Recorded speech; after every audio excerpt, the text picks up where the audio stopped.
साराक्षणिक है और आत्मा एक नित्य है। आत्मा का अनुभव बस एकमात्र नित्य है। कहन राज को कर नमन, करो महान यह काज। आप्त ज्ञान की प्राप्ति है, मंगलमय सुख साज। मंगलमय सुख साज।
चैतन्य स्वभावी भगवान आत्मा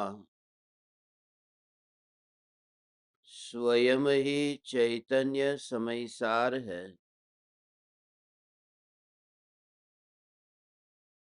चैतन्य समयसार का प्रतिपादक ग्रंथाधिराज समयसार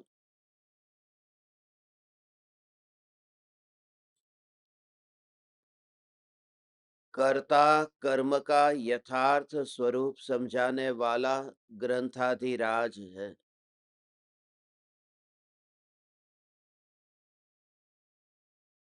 मैं देह हूं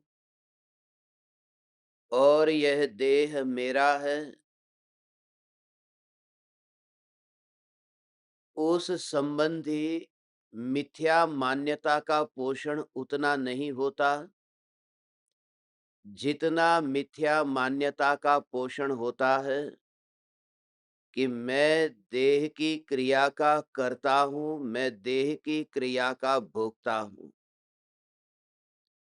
वैसे तो इस अधिकार का नाम कर्ता कर्म भोक्ता भोग्य अधिकार है, मगर यह नाम लंबा हो जाता था, इसलिए इसका संक्षिप्त नाम रखा है कर्ता कर्म अधिकार। और प्रारंभ में ही यह बात बता दी कि जो स्वयं ही कार्य रूप परिणमित होता है वही कार्य का करता है। जो कार्य रूप परिणमित नहीं होता और कार्य की उत्पत्ति में अनुकूल होने का आरोप जिस पर आता है वह तो बाह्य में निमित्त कारण है, उस पर सिर्फ आरोप लगता है, वह कर्ता सिद्ध नहीं होता। निमित्त पर आरोप लगा है कि निमित्त ने कार्य किया है। प्रत्येक द्रव्य के अनंत गुण सहज ही अपनी अपनी योग्यता के अनुसार परिणमित होते हैं। आत्मा में उत्पन्न होने वाले राग और द्वेष के भाव का कर्ता और भोक्ता भी आत्मा नहीं है।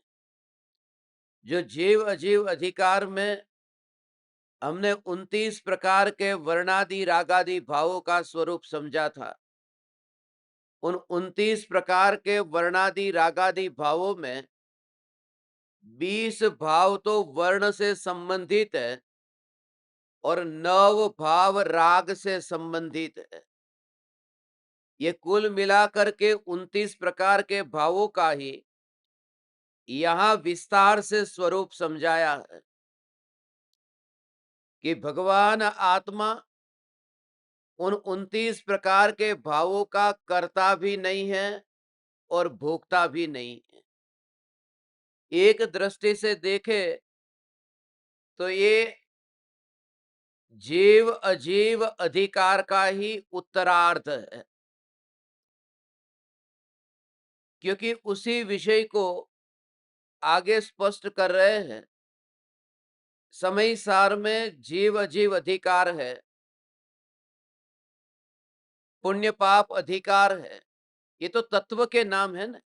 जीव अजीव तत्व है, पुण्य पाप तत्व है, आश्रव, संवर, निर्जरा, बंध, मोक्ष ये सब तत्व है।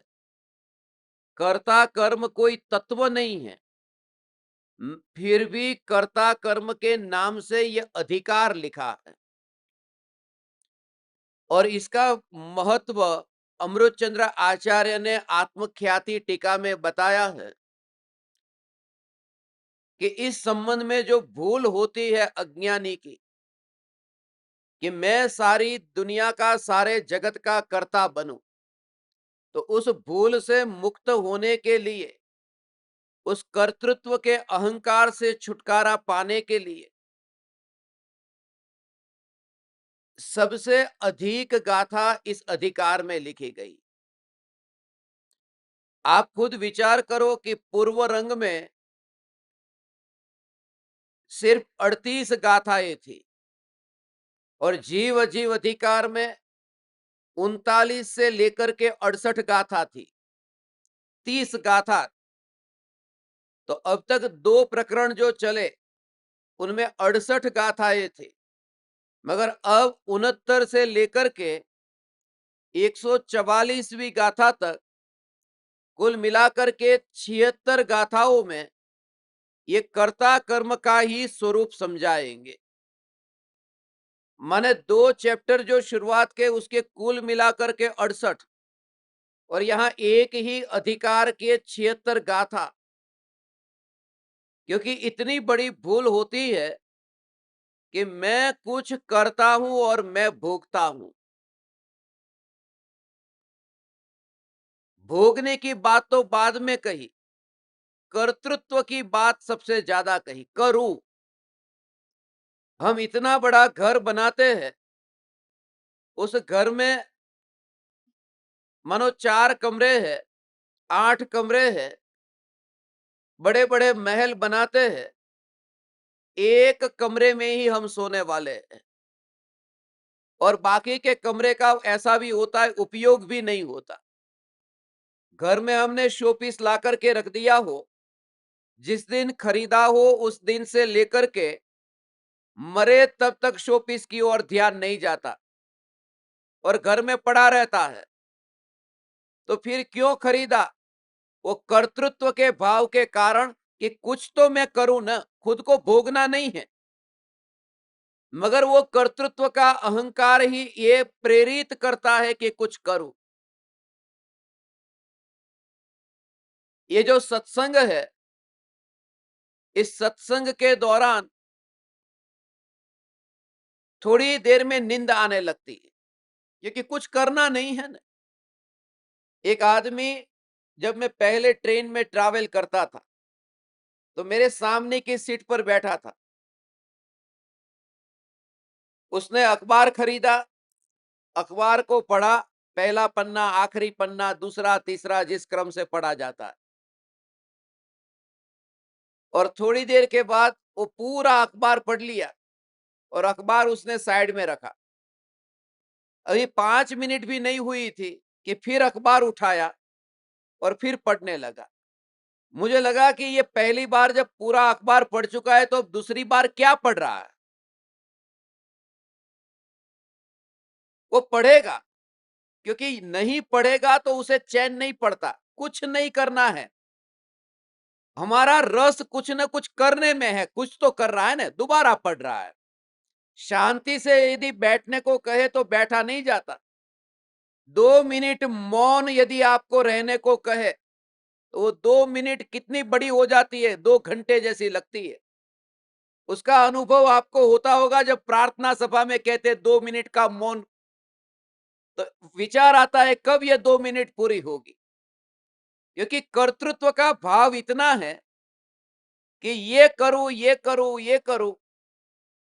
और एक बात मैं आपको कह दूं, करने का भाव तो ज्ञानी को भी आता है, उसमें बड़ी बात नहीं है, मगर कर्तृत्व बुद्धि ज्ञानी को नहीं होती। एक है करता हूं और दूसरा है कर सकता हूं। ये दोनों में अंतर है। करता हूं उसमें चारित्र संबंधी कमजोरी है, और कर सकता हूं इस संबंध में श्रद्धा संबंधी कमजोरी है। मिथ्यात्व के कारण अज्ञानी मानता है कि मैं कुछ कर सकता हूं, तो ज्ञानी को भी करने का भाव आता है। ये शास्त्र लिखना, ये प्रवचन देना, ये करने का भाव तो आता है। कि वितराग वाणी का प्रचार प्रसार करना, ये करने का भाव तो आता है, मगर फेर फार करने का भाव नहीं आता। उस समय भी उन्हें जागृति रहती है कि ये सहज ही वस्तु का परिणमन है, इसमें मेरा कर्तृत्व कुछ नहीं है। जब गुजरात में भूकंप आया था 26 जनवरी 2001 के दिन, तो उस समय बहुत से लोगों को नुकसान पहुंचा था। ज्यादा तो कच्छ में हुआ था, मगर अहमदाबाद में भी कुछ इमारतें हिल गई थी और कच्ची थी वो गिर गई थी। पुराने मकान गिर गए थे। मगर जो एक मकान गिरा था, उस मकान में कुछ लोग मर गए, मगर जब उसका जो मलबा है उसे निकाला गया और उनमें से लाश निकाली गई, तो पता चला कि उस मकान में कांच की बोतल और गिलास बिल्कुल जैसे थे ऐसे ही बाहर निकले हैं। मनुष्य जैसा मनुष्य नहीं बचा, और कांच की बोतल है, कांच के गिलास ऐसे के ऐसे रहे, फूटे नहीं। वो ये बताता है कि तुम इतने निर्भर हो जाओ कि इस जगत में तुम्हारा कुछ भी कर्तृत्व नहीं है। यदि उस गिलास को नहीं फूटना है तो भूकंप भी फोड़ नहीं सकता, और उस व्यक्ति को नहीं बचना है तो कोई उसे बचा नहीं सकता। उस भूकंप में ही ऐसा हुआ था कि 26 तारीख को भूकंप आया और एक आदमी वहां पर फंस गया था और बेहोश हो गया। सबने सोचा कि वह तो मर गया।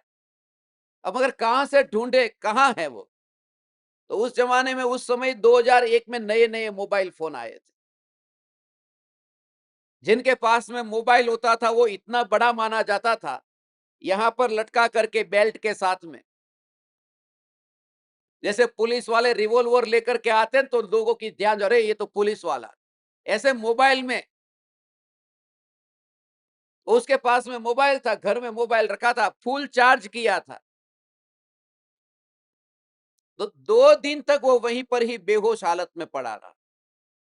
28 तारीख को उसने मोबाइल पर स्विच ऑन किया और फोन किया कि मैं यहां जिंदा हूं, मेरे को बाहर निकालो। तो सब परिवारजन इतने खुश हो गए, देखो कि ये अभी जिंदा है, क्योंकि जिंदा रहना उसे कौन मार सकता है। वहां पर क्रेन आया, सब लोग आए, और क्रेन से उस छत जो ऊपर की गिरी थी, वहां फंसा था, उससे उठाया और कहा निकलो बाहर। निकलने गया कि वो क्रेन छटक गई और उसके सिर पर गिरी। जो छत सिर पर गिरते ही 28 तारीख को सुबह उसकी मृत्यु हुई। जो भूकंप मारने का निमित्त था, उसमें वो मरा नहीं, और जो बचाने का निमित्त आया वहां वह मर गया। वो ये बताता है कि तुम इस बात को छोड़ दो कि इस जगत में मेरा कुछ चल सकता है। दिन प्रतिदिन होने वाली इन घटनाओं से हम प्रेरणा नहीं लेते और इस नशे में चकचूर रहते हैं कि कुछ ना कुछ मैं कर सकता हूं, और उनकी बात तो छोड़ो, ये देह की क्रिया में, ये देह के परिणमन में भी मेरा क्या कर्तृत्व है, क्या चलता है? देह की क्रिया में भी मेरा क्या कर्तृत्व है? यह न्यायक देव, यह चैतन्य परमात्मा, दर्पण के सामने तुम खड़े होकर के ऐसा देखना, ये नाक ऐसी बनी, ये कान की रचना, ये आंख की रचना, उसके लिए मैंने कितने विकल्प किए, कितने भाव किए। मैं स्त्री बनूं, मैं पुरुष बनूं, उसके लिए मैंने कितने भाव किए थे, मैंने कितनी पूर्व तैयारी की थी। तो जब पूरा का पूरा देह जब मिला है, उसमें मेरा कुछ भी कर्तृत्व नहीं है, तो जरा विचार करो।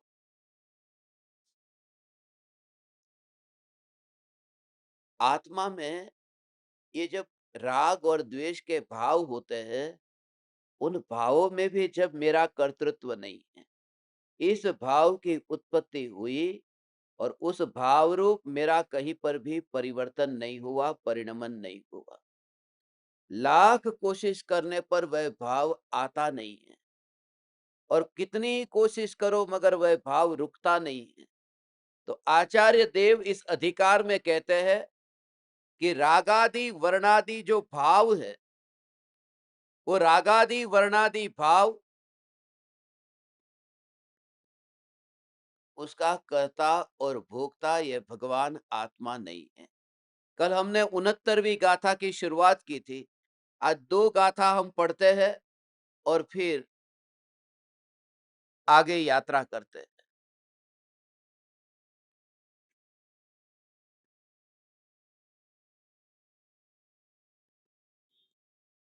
जब तक यह जीव आत्मा और आश्रवों, इन दोनों के भेद और अंतर को नहीं जानता है, तब तक अज्ञानी रहता हुआ क्रोधादि आश्रवों में प्रवर्तता है। क्रोधादि में प्रवर्तमान उस जीव के कर्ता कर्म का संचय होता है।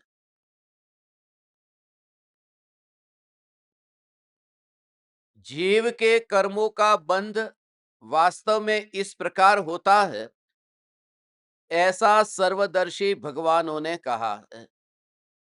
अभी तो ये प्रक्रिया बताई कि क्रोधादि कर्म किस तरह से आत्मा के साथ में बंधते हैं। ये जो क्रोध है, इस क्रोध के संबंध में भी समझने में भूल होती है, उसे पहले समझो। 3 प्रकार का क्रोध होता है, इसे मानने में हम तैयार नहीं होते। क्रोध, क्रोध माने क्रोध का भाव ही क्रोध नहीं है। जिस समय आत्मा में क्रोध आता है, उस समय क्रोध नाम का द्रव्य कर्म होता है जो उदय में आता है। वो द्रव्य कर्म जब उदय में आता है, ज्ञानावरण कर्म जब बोलते हैं ना, तो ज्ञानावरण कर्म बोलते ही हमें वो द्रव्य कर्म, जो कर्म की 148 प्रकृतियां हैं, उनमें ज्ञानावरण, दर्शनावरण, ऐसे ये पांचों, चार चार कर्म की, ज्ञानावरण, दर्शनावरण, मोहनी अंतराय में, वो ज्ञानावरण की पांचों प्रकृतियां, मति ज्ञानावरण, श्रुत ज्ञानावरण आदि सब, ये सब प्रकृतियां हमें पहले वो स्मरण में आती। मगर जब क्रोध कहते हैं, तो क्रोध का अर्थ खाली वो गुस्सा जो आता है उसको ही हम देखते हैं। वो क्रोध का अर्थ वो कर्म का उदय है। ये नियम जानो, ये अनिवार्य रूप से ये नियम है। जब क्रोध आएगा तो कोई ना कोई निमित्त दूसरा हो सकता है। कभी पत्नी के ऊपर क्रोध आया, कभी बच्चे के ऊपर क्रोध आया। पत्नी नहीं थी, बच्चे थे। बच्चा नहीं था तो पत्नी थी। मगर उस समय वो क्रोध नाम का जो कर्म आत्मा के साथ में बंधा है, वो उदय में आता है।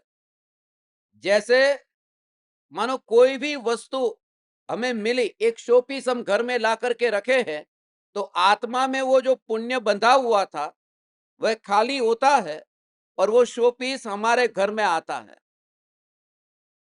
कोई भी गिफ्ट होती है ना, वो गिफ्ट भी जब हमारे घर में आती है, हमें लगता है कि इसमें तो कुछ हमने खर्च नहीं किया, ये गिफ्ट हमारे पास में आ गई। मगर उसके लिए भी हमारे खुद के ही कर्म जो बंधे हुए थे, वो खाली हुए हैं।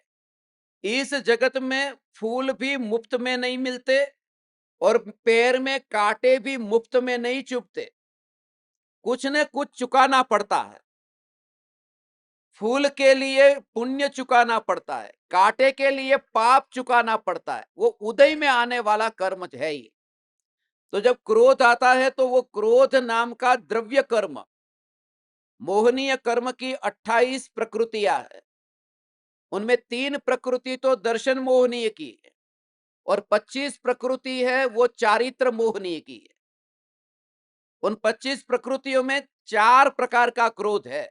अनंतानुबंधी क्रोध, अप्रत्याख्यानावरण क्रोध, प्रत्याख्यानावरण क्रोध, संज्वलन क्रोध, ये क्रोध वो द्रव्य कर्म रूप क्रोध है। और उस समय आत्मा में भाव होते तो वो भाव कर्म है।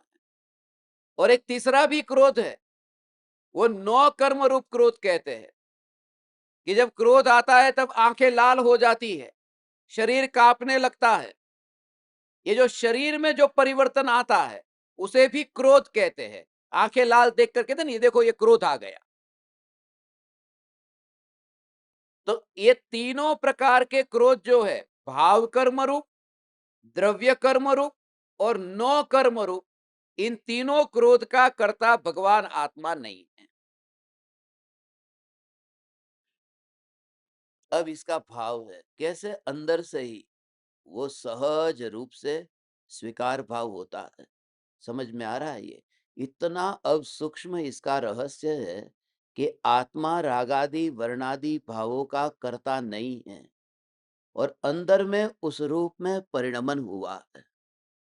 ज्ञानी की वह दशा जब आचार्य कुंद कुंद देव ये शास्त्र लिखते हैं। अब देखना ये शास्त्र किसके लिए लिखते हैं, कोई सिद्ध परमात्माओं के तो लिखते नहीं है। ये हमारे लिए लिखा है, तो पापियों के लिए ये लिखा है, जो संसार के कीचड़ में फंसे उनके लिए लिखा।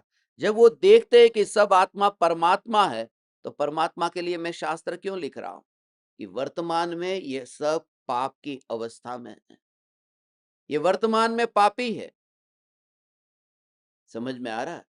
ये जो भगवान आत्मा, ये भगवान आत्मा, ये वर्तमान में ऐसा है। ये चैतन्य चैतन्य चैतन्य चैतन्य चैतन्य वह धारा अंतर में चलती है और पड़ोस में ये कर्म के उदय चलते हैं। ये पैरेलल ऐसी धारा चलती है, समानांतर चलने वाली दो ट्रेन की तरह। एक ट्रेन इधर पटरी पर, दूसरी ट्रेन पास की पटरी पर, और वो पास की पटरी से ट्रेन इस पटरी पर नहीं आएगी, नहीं तो एक्सीडेंट हो जाएगा। इस पटरी से ट्रेन उस पटरी पे नहीं जाएगी और सम्यक दृष्टि को निरंतर ये धारा चलती रहती है। ये बात अलग है कि दुनिया उन्हें पहचान नहीं पाती, वो ज्ञान में ही वास करते हैं। ये जो कुछ भी चल रहा है, इसलिए तो वो ट्रेन की खिड़की से पास में चलने वाली ट्रेन को वे देखते तो है, मगर मैं उस ट्रेन में बैठा नहीं हूं। ऐसा ये ज्ञान, फिर यही ज्ञान, यह ज्ञान, यह ज्ञान, ये ज्ञान, ऐसी धारा यहाँ चलती है। और एक टाइम ऐसा आता है कि वो अपनी ट्रेन की खिड़की का कांच बिल्कुल बंद हो जाता है, वो खिड़की बंद हो जाती है। अब वो पास में जो ट्रेन चल रही थी वो दिखाई भी नहीं देती। ट्रेन चलती रहेगी, उसकी ओर ध्यान नहीं जाएगा। तो निर्विकल्प ध्यान में तुम उतना उसे इग्नोर करो कि जो विकल्प आत्मा में उत्पन्न हुआ है, उन विकल्पों के उत्पन्न होने में अनुभव किसका हुआ? ये ज्ञान अनुभव में आया, विकल्प अनुभव में नहीं आया। ये परिणमन किसका है? ये ज्ञान का परिणमन है, ये विकल्प का परिणमन है। तुरंत ही उसमें फासला करो। यह ज्ञान अनुभव में आया, ये विकल्प अनुभव में नहीं आया।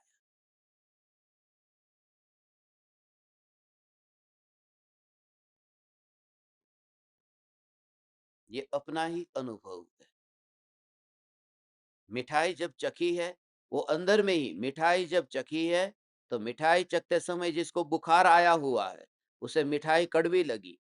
अब मिठाई के अंदर वहां कड़वापन है ही नहीं। वह जो अनुभव कर रहा है, वह अपनी जीभ का अनुभव कर रहा है। वो मिठाई का अनुभव हो ही नहीं रहा, क्योंकि मिठाई में वो गया ही नहीं। वो अपनी जीभ में ही अपना ही अनुभव कर रहा है। तो प्रत्येक व्यक्ति, प्रत्येक जीव अपना ही अनुभव कर रहा है। यह ज्ञान अनुभव में आ रहा है, ये विकल्प नहीं। ऐसे आचार्य कुनकुन देव ने ये शास्त्र लिखा है। तो करुणा का भाव आता है। करुणा इतनी अंदर से आती है कि सभी जीवों को मैं समझाऊं, क्योंकि वह भाव जो है, वह भाव पूर्व के कर्म के उदय का परिणाम है। मगर वो भाव छोड़ने जैसा इसलिए है क्योंकि पराये की ओर ध्यान गया, तो ही ये भाव पैदा होता है। अपनी ओर ध्यान जाने से भाव नहीं आता। वो करुणा का भाव, अब मेरा आपकी ओर ध्यान गया तो राग हुआ। अरे आप सुनते नहीं, यहाँ के घर के मालकिन किधर गई, क्या कर रही है, सुनने के लिए क्यों नहीं बैठी, कहाँ है? मैं उनके घर का खाना नहीं खाता जो प्रवचन में नहीं बैठते, मैं सीधा चला जाता हूँ। क्योंकि ये चैतन्य कोई कोई यहाँ पर नौकरी करने थोड़ी आया हूँ। यहाँ पर तो परमात्मा की बात 1 घंटे दुनिया भर का काम छोड़ के सामने बैठना चाहिए। वो खाना मेरे लिए ज़हर बन जाता है। यहाँ पर घर पर लोग तड़पते-तड़पते हुए वहाँ पर मिलने के लिए तड़प रहे हैं कि कब ये मौका मिलेगा। ऐसी रोटी मेरे पेट में जाएगी तो वो पचेगी भी नहीं।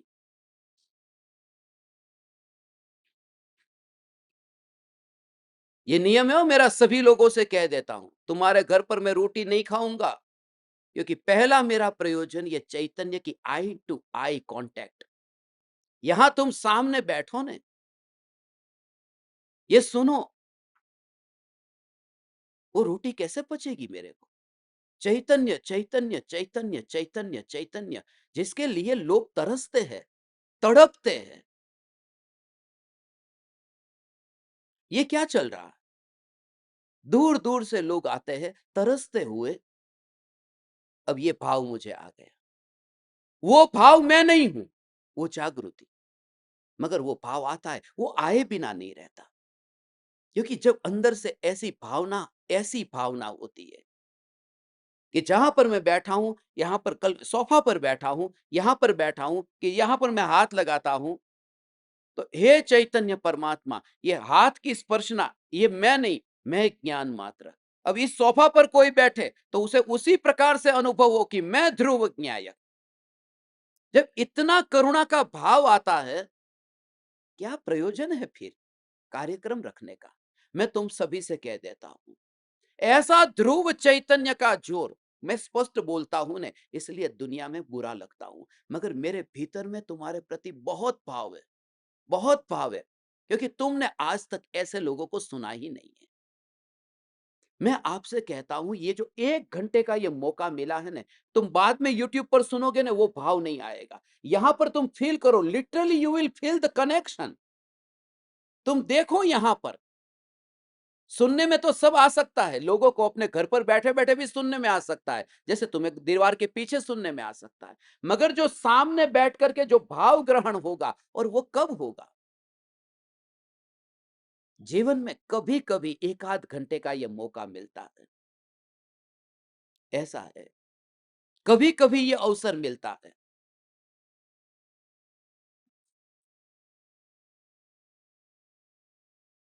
You just feel it. लोग तरसते हैं। अफ्रीका के देशों में, अमेरिका में 1 घंटे के लिए, कितने दूर-दूर 1 घंटे का सत्संग सुनने के लिए 4-4 घंटे ट्रैवल करके आते हैं। ये 1 घंटे के लिए, एक सत्संग के लिए मैं कल रात को ही चला जा सकता था। काम तो हो गया था यहाँ पर, इनके वहाँ स्थापना करनी। मगर 1 घंटे का आज का सत्संग था, उसके लिए यहाँ रुका हूँ। कोई नाश्ता करने, कोई लंच लेने थोड़ी रुका हूँ। मैं सत्संग के लिए रुका हूँ, वो सत्संग का ही तो प्रयोजन है। लोग आधा घंटा पहले सत्संग में बैठ जाते हैं यहाँ सामने। तो 1 घंटे के सत्संग के लिए ये बात छोटे बच्चे को सिखानी पड़ती है। हे चैतन्य परमात्मा, ये गुस्सा बहुत आता है मुझे, मगर वो गुस्सा जो है वो इतना पास में पड़ा रहता है और अंदर से लगता है यू आर डूइंग ड्रामा। वो अंदर से ऐसा लगता है सबसे बड़ा नाटक करने वाला वही है जो नाटक ऐसा करे कि सच्चा लग रहा है और होता बिल्कुल झूठा है। उसको ज्यादा पैसे मिलते हैं। शाहरुख खान का भाव इतना ज्यादा क्यों है? वो उस वजह से पता ही नहीं चले।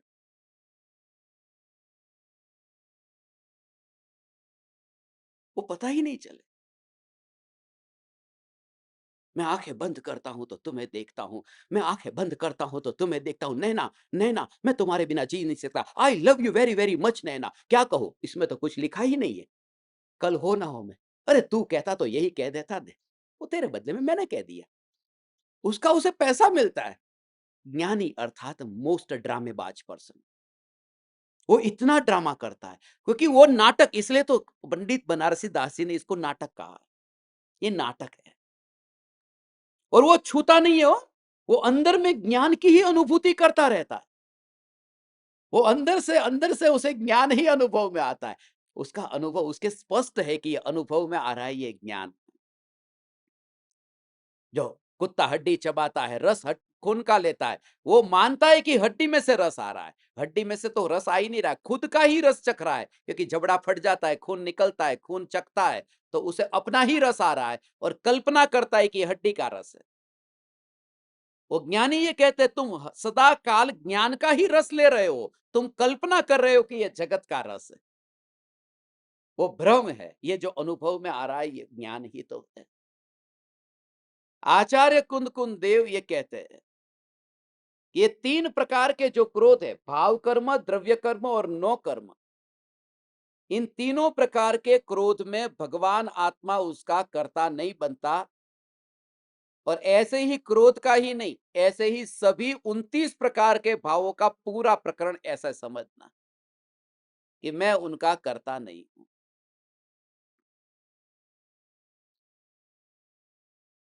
और उस समय वहां पर वो उसका हिसाब भी नहीं रखता।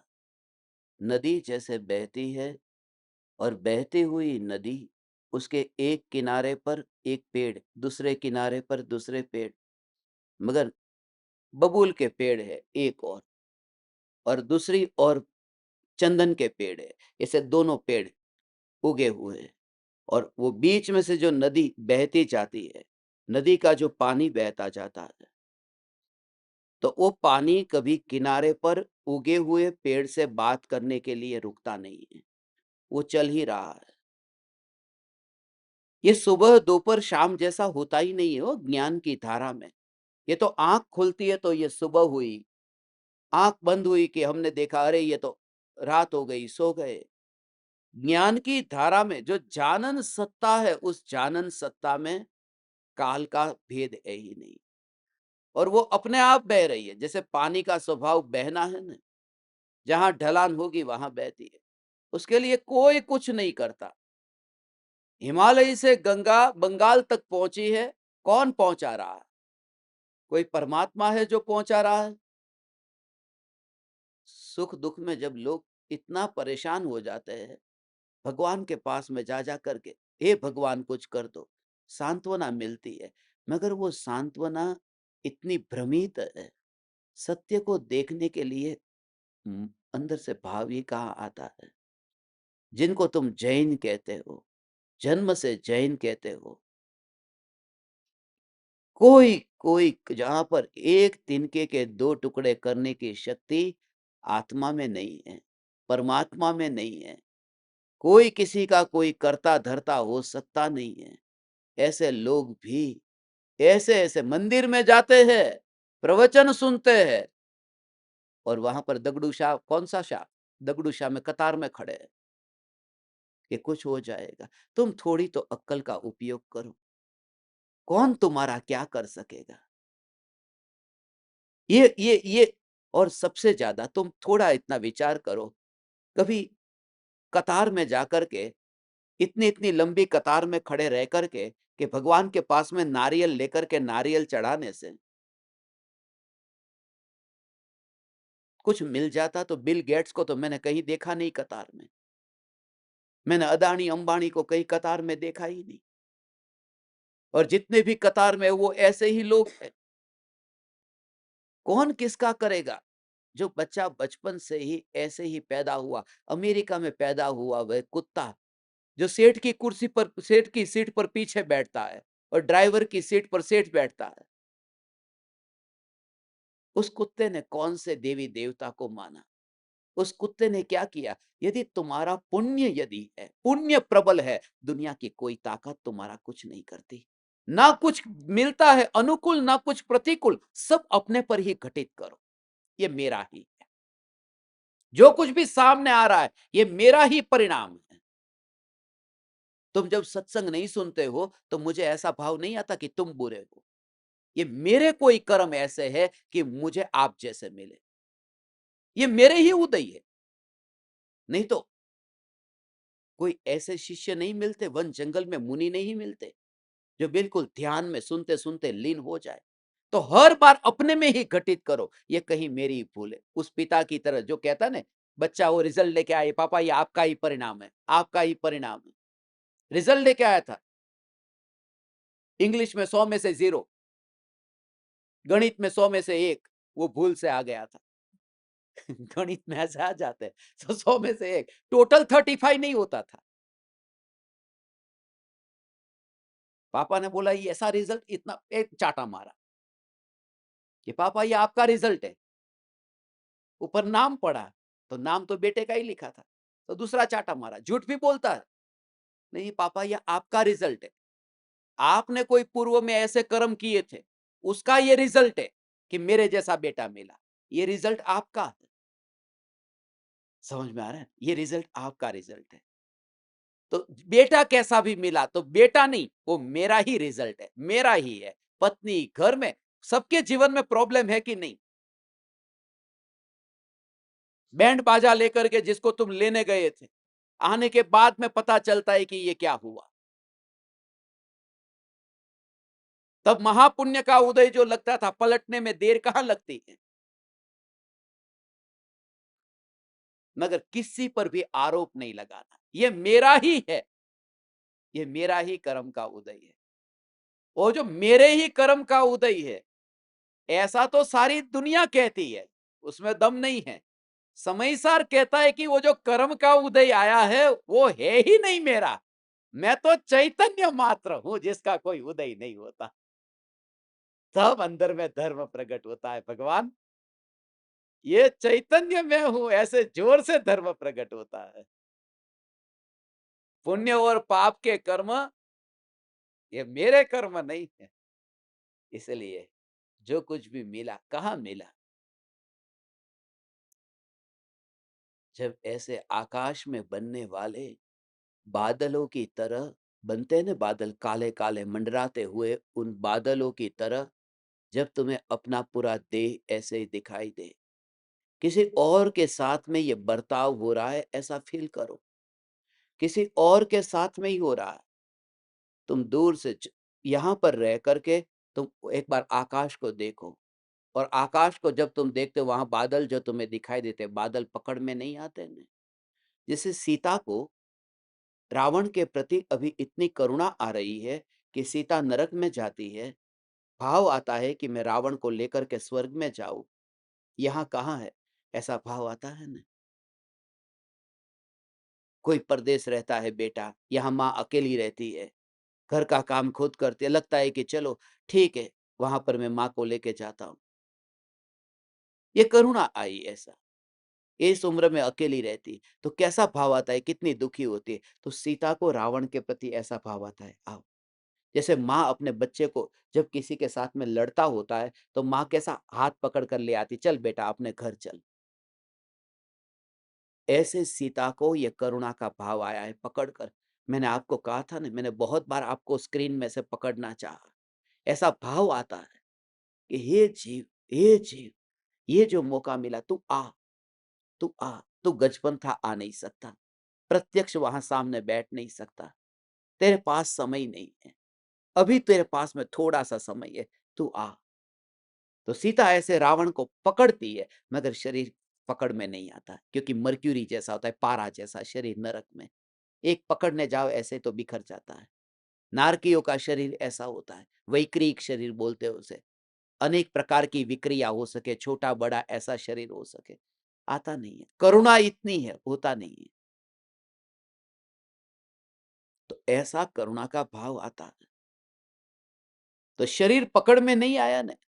जैसे रावण का शरीर सीता को पकड़ में नहीं आ रहा है, ऐसे ही सम्यक दृष्टि को ये दिखाई देता है कि ये देह मेरी पकड़ में आता ही नहीं है।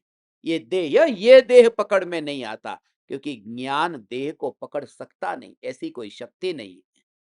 ज्ञान का घनपिंड जो सत्ता स्वरूप भगवान आत्मा, ये हाथ को कैसे पकड़े, और वह उस समय अनुभव, यह ज्ञान मात्र में, यह ज्ञान मात्र में, तो देह को पकड़ना ही नहीं हुआ।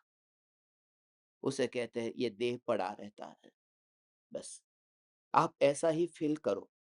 ओह हाँ ओह, तो उस समय भगवान ये शरीर और शरीर अपने हाथ से अपनी ही अर्थी को जैसे कोई सजा रहा हो, ऐसा तुम्हें दिखता हो। आज तक ऐसा मुर्दा देखा नहीं जो अपने हाथ से ही अपने शरीर को पोतता हो रंगों से, ऐसा कोई मुर्दा देखा नहीं। जब तुम मेकअप बॉक्स हाथ में लो और जब तुम ये सब हाथ में लेकर के मेकअप करो, ये याद करना, ये मुर्दा ही मुर्दे को सजा रहा है। ऐसा विचार आए, ये मुर्दा मुर्दे को सजा रहा है। वहां पर लोक में मुर्दे को सजाने वाले जो जिंदा लोग हैं, वो जिंदा लोग सजाते हैं। यहाँ पर मुर्दा मुर्दे को सजा रहा है। एक एक क्रिया में ये मुर्दे की क्रिया तो देखो, ये मुर्दे की क्रिया, आईब्रो किया, आई शेडो किया, आईलाइनर किया, जो भी तुम करते हो, एक एक क्रिया में बहुत डीपली तुम उसका विचार करो कि इतना ये जो क्रिया में इतना जो सूक्ष्म होकर के ऐसे जा रहा है, उसमें कर्ता कौन है? क्या ये चैतन्य परमात्मा? तब तुम एक समय, तो तुम्हें एक समय ऐसा लग जाएगा, शुरुआत में ऐसा लगेगा, अरे ये तो कोई और है फिर, और यहां से ही शुरुआत होती है। भगवान पूरी तरह से ऐसा, और ज्ञान का घन पिंड ऐसा अलग, और पूरा देह तेरा सेपरेट पड़ा हुआ तुझे दिखेगा। मैं ये नहीं कहता कि तेरा मेकअप छूट जाएगा, मैं ये कहता हूं कि उस समय तुझे जो फासला दिखाई देगा वही ज्ञानी है।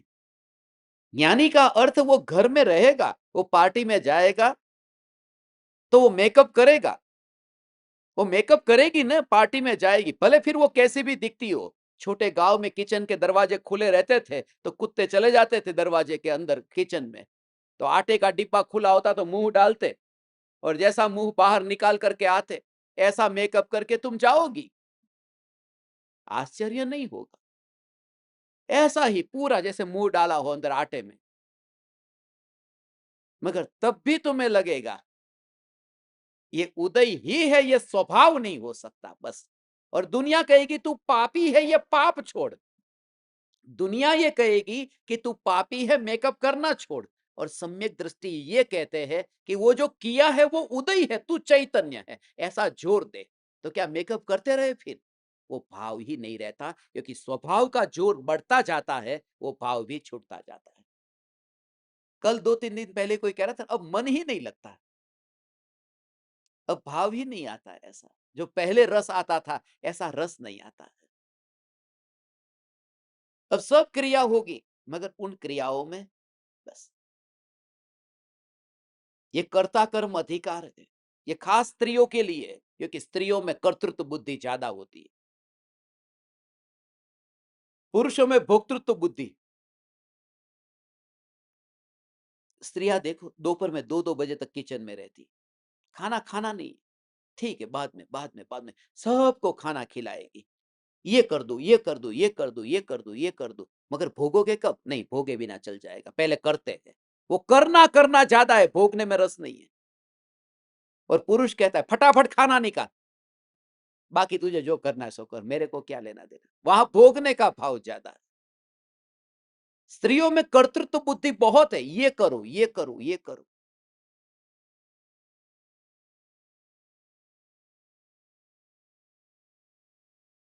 और खास करके नजदीक में स्त्री समीपवर्ती है, पुरुष दूरवर्ती है, उसकी दृष्टि दूर को जाती है। इसलिए पुरुष चाहता है मैं चांद पर जाऊं, पुरुष अखबार निकालता है रशिया यूक्रेन का क्या हाल चाल है, और स्त्री देखती है बच्चे ने खाना खाया कि नहीं। बस वो यहाँ की देखती, वो यूक्रेन नहीं जाती। वो स्त्री नजदीक का देखती है, ऐसा घर में सफाई हुई कि नहीं, और ये पढ़ेगा कि वहां पर इजराइल ने पैलेस्टाइन को साफ किया कि नहीं। वो पुरुष का जो स्वभाव है वो दूर दूर तक का देखने का है, वहां क्या चल रहा है वो अखबार लेकर के बैठ जाएगा। और ये वहां चाय बनाती होगी, मेरा पति पहले चाय पी ले बस। और ये धर्म उनके लिए है जो नजदीक का देखते हैं। इसलिए स्त्रियों के लिए ज्यादा संभावना है, चिंता मत करना, क्योंकि तुम नजदीक का देखते हो। नजदीक का सबसे ज्यादा तो भगवान आत्मा है। स्त्री नजदीक का देखती है, खुश हो जाओ। एक ओर से ऐसा और दूसरी ओर से ऐसा, तभी तो मटका तैयार होगा। हे स्त्री तूने माया बहुत की है, तभी तो स्त्री का भोग मिला। फिर एक और से, अगर जब ये तुम सब कुछ सुनो ना, उस समय तुम्हें लगे कि ये तबला बज रहा है, एक ओर से इधर दूसरी ओर से इधर, एक ओर से ऐसा दूसरी ओर से ऐसा, मगर आकाश में कोई ध्वनि पैदा नहीं होती है। मैं वो चैतन्य आकाश हूं। माने पुण्य और पाप के उदय में इतना डिटैचमेंट, भगवान ऐसा चैतन्य स्वरूप, ऐसा अंदर से डिटैचमेंट, उसका नाम धर्म है। You feel the connection. ओ हो, यू फील द कनेक्शन। ये चैतन्य चैतन्य चैतन्य चैतन्य चैतन्य आत्मा एक प्रभावों का करता भी नहीं है और भोगता भी नहीं है। जब तक यह जीव आत्मा और आश्रव इन दोनों के भेद और अंतर को नहीं जानता है। यह आश्रव का तो प्रकरण चालू नहीं हुआ, अभी तो ये कर्ता कर्म का प्रकरण है। मगर आश्रव को क्यों लिया? आश्रव में ये सब आ गए। आश्रव का अर्थ ये 29 प्रकार के सब भाव, और जहां एक लिखा हो ना खाली वर्ण, तो वर्ण के साथ में बाकी के 28 गिन ही लेना, ये नियम जानना। जहां राग लिखा है तो फिर वहां पर सब जानना, जहां गुणस्थान लिखा है वहां सब जानना। ये नाम एक का लिया है। समझ में आ रहा? मैं एक को कहता हूं कि सत्संग छोड़ करके किचन में नहीं जाना, तो एक को नहीं कहा, तुम सबको कह दिया है। तो नाम एक का लिया और वर्णन सबका आ गया। ऐसे ही भगवान आत्मा कैसा है? ज्ञान स्वरूप है, तो अकेला ज्ञान नहीं आया, उसमें दर्शन, सुख, वीर्य, श्रद्धा, चारित्र, ये सब आता है। ये ज्ञान से तो पहचान होती है, वो ऐसा स्वरूप अनंत गुण है ना। अब मैंने आपको फोन किया आपके घर पर कि आपके घर पर क्या क्या रखा है, मुझे फटाफट नाम लिखाओ। तो आपने कहा इतनी वस्तु रखी है, किन किन का नाम लिखाओ। एक काम करो, एक नाम लिख लो। तो फ्लैट नंबर ये, बिल्डिंग का नाम ये, एरिया ये, बस आपने लिखा दिया। आपने कहा इसको फॉलो करो, जीपीएस में डाल दो, इसको फॉलो करो और यहाँ पहुंच जाओ। यहाँ पहुंच जाओगे तो आपको सब कुछ दिख जाएगा। मगर यहाँ जितना है वो सब बताया नहीं जा सकता, लिखाया नहीं जा सकता। तो ऐसे ही आत्मा में अनंत गुण है। शिष्य पूछता है गुरु से, अनंत गुण बताओ। गुरु कहते बताया नहीं जा सकता। एक काम कर, तो 4 लाइन लिख ले, खाली 4। ज्ञान, दर्शन, सुख, वीर्य जहां है बस तू फॉलो कर उसको। और बाद में तो एक ही को फॉलो कर। ज्ञान, जहां ज्ञान है उसे तू फॉलो कर, तुझे अनंत गुण वाला आत्मा दिखाई देगा। अनंत कहा नहीं जा सकता है, मगर एक कह करके उसको फॉलो करेगा तो ऑटोमेटिक आत्मा का अनुभव होगा। तो खाली गरम ये अनुभव तूने किया, अब अग्नि का अनुभव करने के लिए क्या करना पड़ेगा? कुछ नहीं, यही तो अग्नि है। मैंने तो मीठा अभी चखा है, मुझे बर्फी कब खिलाओगे? ये तो मीठा चखा ने, अरे वो मीठा यही तो बर्फी है। ये मीठा ये चखा यही तो गुड़ है। वो एक स्वभाव के अनुभव से सारी सत्ता का अनुभव। परदेश से आया और मुंबई में पैर रखा, अब भावना भाता है कि मेरे को तो भारत जाना है, भारत कब पहुंचूंगा। ये मुंबई में पैर रखा, यही तो भारत है। सिर्फ विकल्प छोड़ दे कि ये मुंबई है। ये ज्ञान का जो अनुभव है, यही आत्मा का अनुभव है। ये विकल्प छोड़ कि ये ज्ञान, ज्ञान नहीं, यही आत्मा है, यही आत्मा है। ज्ञान की स्पर्शना से ही। और छूने में क्या होता है, वहां तो पैर तुम्हारा जमीन को छूता है कि तुम मुंबई आ गए। यहाँ ज्ञान का मात्र ऐसा जानने रूप उस समय की पर्याय का परिणमन होता है। जानने रूप परिणमन, कुछ अंदर कोई प्रोसेस ऐसा नहीं हुआ है कि कोई छूने के लिए गया हो। ज्ञान भगवान आत्मा को जब छूता है, वो छूता नहीं है, उसमें सिर्फ क्रिया होती है, जानने रूप परिणमन होता है। जैसे गुड़ मीठे से खट्टा हुआ, वो परिणमन हुआ ने, उसमें रस है, रस है। अभी मीठा रस है, फिर खट्टा रस है, फिर कड़वा रस है, मगर वो रस रूप जो परिणमन हो रहा है, मीठा भी रस, खट्टा भी रस, कड़वा भी रस, वो रस रस रस रस एक साथ में कांस्टेंट है। ऐसे ही मैंने एक पदार्थ को जाना, मोबाइल को जाना, लैपटॉप को जाना, तो ये जानना, ये जानना, ये 2 बार जाना ने, वो 2 बार जानने में भी वो कॉमन क्या रहा है, वह ज्ञान है। जो जानना, जानना, उस ज्ञान को कोई लेना देना नहीं है। उस ज्ञान में कोई लेना देना नहीं, अर्थात ज्ञान में कोई हिसाब नहीं है। दर्पण में कोई छाप छूटती ही नहीं है। ऐसा दर्पण घुमाओ, इसमें कोई छाप नहीं छूटती। ऐसा ही मैं ज्ञान दर्पण, सारा जगत जो परिणमित हो रहा है, वह अपने अपने स्वभाव के अनुरूप हो रहा है। ये रागादि वर्णादि भाव उनके स्वभाव के अनुरूप प्रवर्त रहे भगवान, ऐसा उसके स्वभाव रूप परिवर्तन। हो एक व्यक्ति ऐसा पूरी तरह से ये जगत का परिणमन, कि वहां पर पूरे एक एक एक एक एक एक परमाणु का ऐसा स्वतंत्र परिणमन है।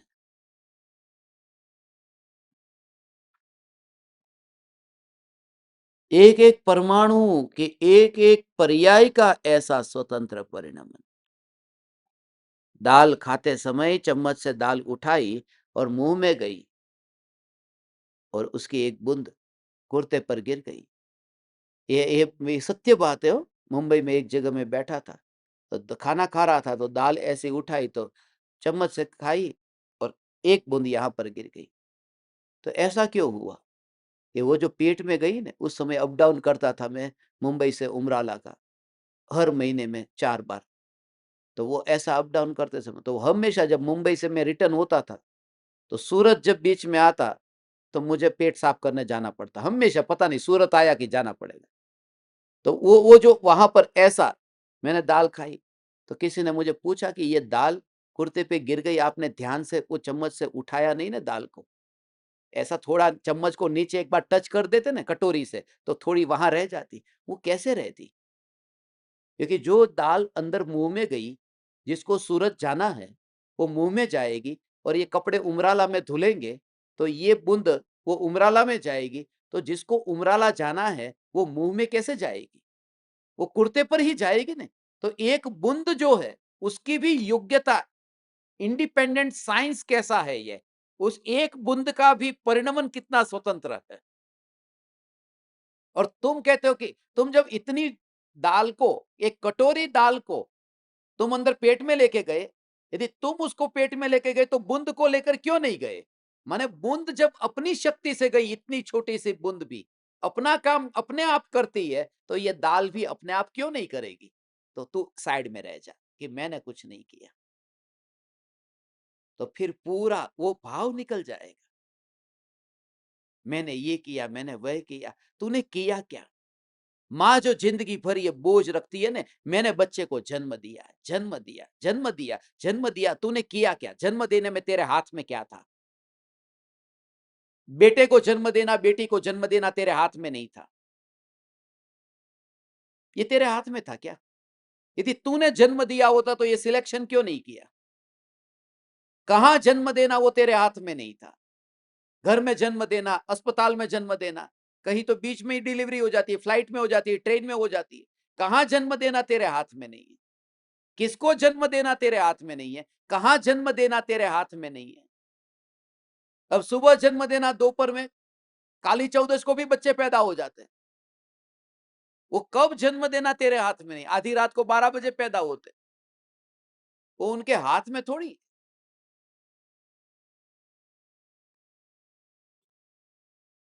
और कैसे जन्म देना वो भी हाथ में नहीं है। नॉर्मल डिलीवरी हो या सिजेरियन हो, वो भी उसके हाथ में नहीं है। तो ये 4 बात हुई जो मैंने आपको बताई। किसको जन्म देना, कहां जन्म देना, कब जन्म देना और कैसे जन्म देना। किसको माने द्रव्य, कहां माने क्षेत्र, कब माने काल और कैसे माने भाव। मां के हाथ में कुछ भी नहीं। और फिर भी ये बोझ कि मैंने जन्म दिया। ऐसा ही हमारा सबका है कि जो पर्याय उसकी योग्यता से, और जो पैदा हुआ उसका कोई उदय ही नहीं था। अरे वो उसकी इतनी स्वतंत्रता है। जरा विचार तो करो, एक जगह शरीर को छोड़ करके दूसरी जगह आत्मा पहुंच जाता है ना। मां के गर्भ में आया, जहां से मर करके आया, उसको किसने बताया था? जीपीएस लगाया था कि कौन से घर में कौन सी मां के पेट में जाना है? वो आत्मा जीपीएस लेके थोड़ी आया था, अपने आप वहां पहुंच गया ने। तो ये पूरा नेचुरल, पूरा जो यूनिवर्स का जो परिणमन है। अब तुम जब चलोगे तब तुम चलते ही नहीं हो। अब खाओगे मगर खाते नहीं हो। इसलिए कहते हैं जो पानी पर चल जाता है मगर पानी उसको छूता नहीं है। जो कमलिनी के पत्ते की तरह है कि वो कमलिनी का पत्ता पानी में रहकर अछूता रहता है। ऐसे ही ज्ञानी शरीर में रहते ही नहीं।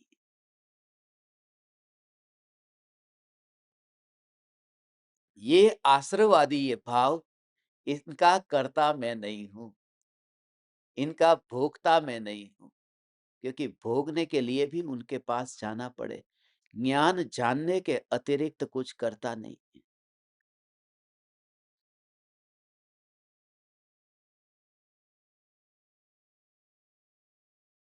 ये सांस ले रहे हैं,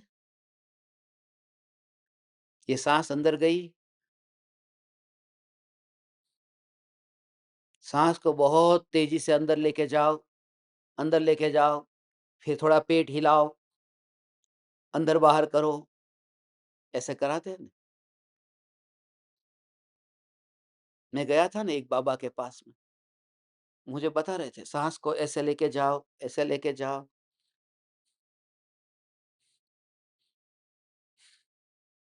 फिर कहते थे ऐसा ऐसा करो। क्या होता है ऐसा करने से?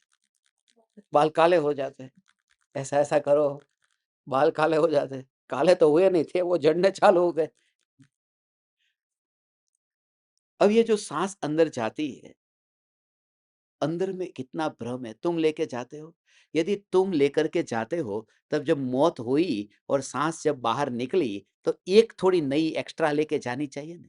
एक ले लो ना थोड़ी ज्यादा, एक तो ले लो नई लेके। जब तुम लेके इतनी गए हो तो एक तो लेके जाओ। इसका मतलब ये है कि अब तक जितनी भी ली थी वो तुमने नहीं ली थी, वो अपने आप हो रही थी। ये भ्रम था कि मैं कुछ करता हूं। समझ में आया? ये पूरा प्रकरण हुआ कि करता हूं, ये तो सुनना हुआ। अब श्रद्धा में कब आएगा? हम जब यूनिवर्सिटी में पढ़ते थे, इस टॉपिक के ऊपर एक निबंध प्रतियोगिता रखी थी कि मैं कुछ कर नहीं सकता, मैं कुछ करता नहीं हूं बस। उसमें एक लड़का फर्स्ट नंबर पर आया था। इतना अच्छा निबंध लिखा। और जब उसको सम्मान देने के लिए, उसको प्राइज देने के लिए स्टेज पर बुलाया, तो हमारे गुरुजी ने उसकी कसौटी की। बोले ये किसने लिखा था? बोले मैंने। बोले नहीं, तूने लिखा ही नहीं हो सकता, तू इतना होशियार कहाँ है, सच बता।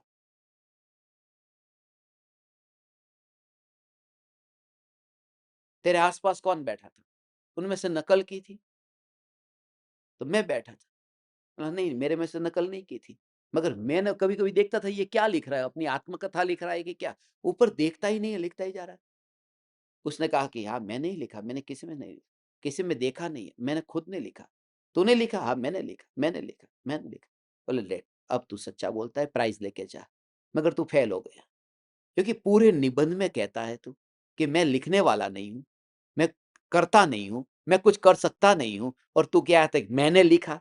तो लिखना अलग बात है, मगर वो भूसा जो अंदर भरा है कि लिख रहा हूं मैं, वो टूटना चाहिए। बोले वो व्यवहार में बोला कि मैंने लिखा। तो जब तुम बोलते हो कि आत्मा इस जगत में कुछ करता है ही नहीं, तब ज्ञानी के होठ हिलते हैं, मगर अंदर में अवेयरनेस होती है कि ये ज्ञान इस होठ को हिलाने नहीं चाहता।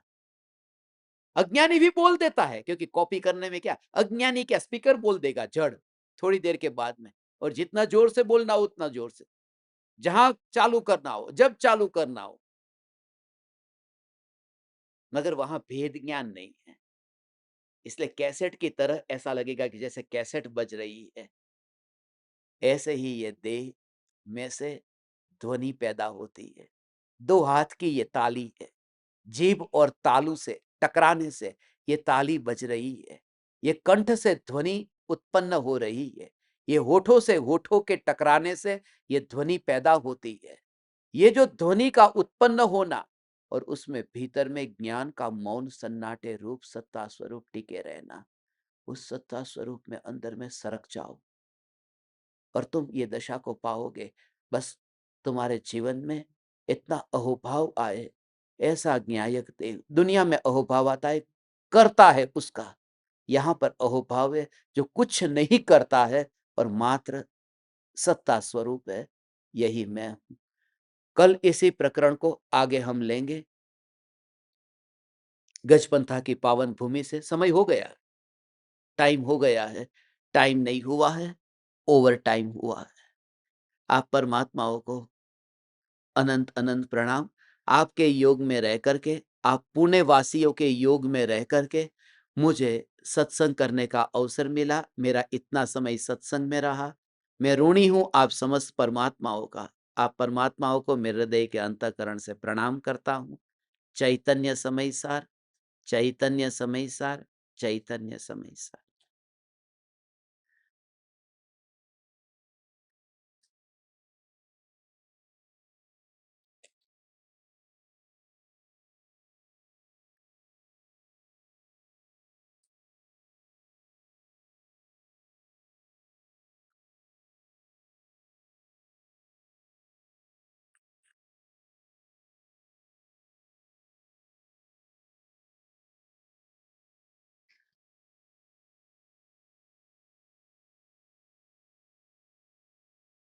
अहो अहो श्री सद्गुरु करुणा सिंधु अपार, इस पामर पर प्रभु किया अहो अहो उपकार, अहो अहो उपकार। देह सहित जिनकी दशा वरते देहातीत, उन ज्ञानी के चरण